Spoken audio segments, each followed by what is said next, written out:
splashdown. Crew 9 back on Earth.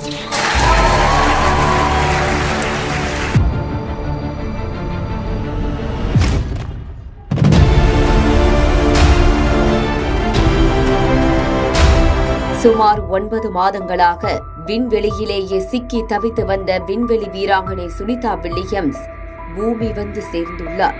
தரையில் வந்து இறங்குவார் என்று எதிர்பார்க்கப்பட்ட நேரத்தில் தண்ணீரில் குதித்தது சுனிதா பயணித்த விண்கலம். அப்படி அந்த நேரத்தில் இயற்கை அன்னையே சிவப்பு கம்பளம் விரித்து வரவேற்றது போன்ற நிகழ்வு ஒன்றும் அரங்கேறியது.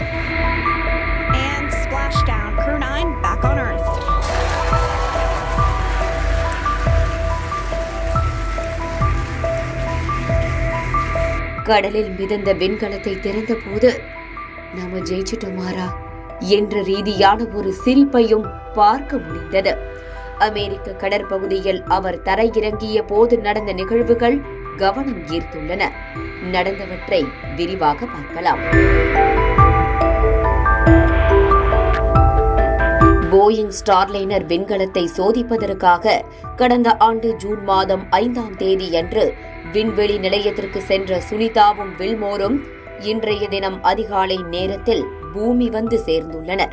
துவக்கத்தில் ஒரு வாரத்தில் சென்று வருவதுதான் திட்டமாக இருந்த நிலையில் அவர்கள் பயணித்த போயிங் ஸ்டார்லைனர் விண்கலத்தில் ஏற்பட்ட தொழில்நுட்ப கோளாறால் பயணம் தள்ளி போடப்பட்டது.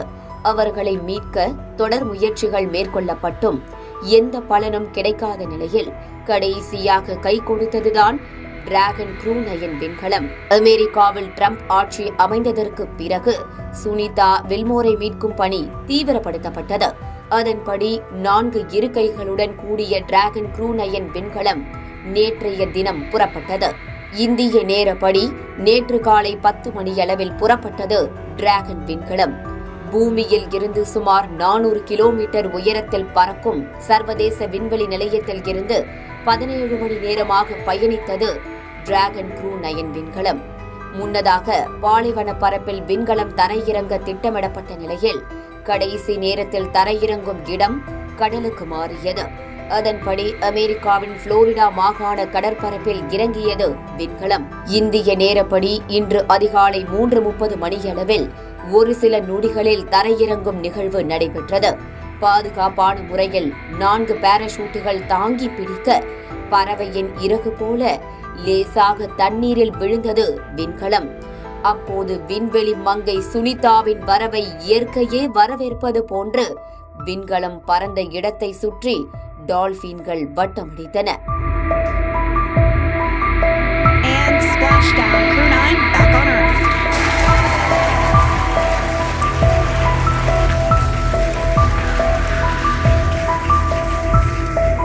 கடற்பகுதியில் அவர்களை மீட்டு அழைத்து செல்ல படகில் தயாராக இருந்த குழு உடனடி நடவடிக்கையை மேற்கொண்டது. ஆம், தண்ணீரில் மிதந்த விண்கலத்தை திறந்த போது சிரித்த முகத்தோடு என்ட்ரியானார் சுனிதா.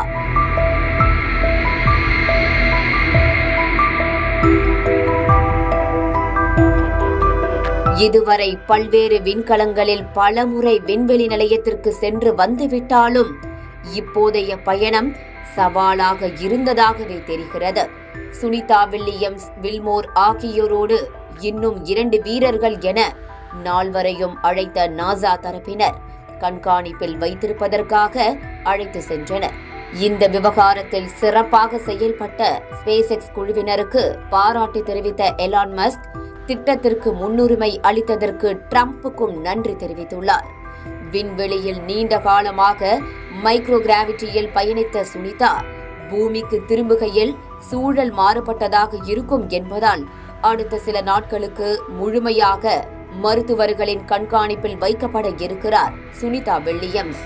இந்திய வம்சாவளியை சேர்ந்த சுனிதா வில்லியம்ஸ் தனி ஒரு ஆளாக போராடி தன்னம்பிக்கை இழக்காமல் புன்சிரிப்போடு பூமி வந்து இறங்கியது ஒட்டுமொத்த உலகையே திரும்பி பார்க்க வைத்துள்ளது.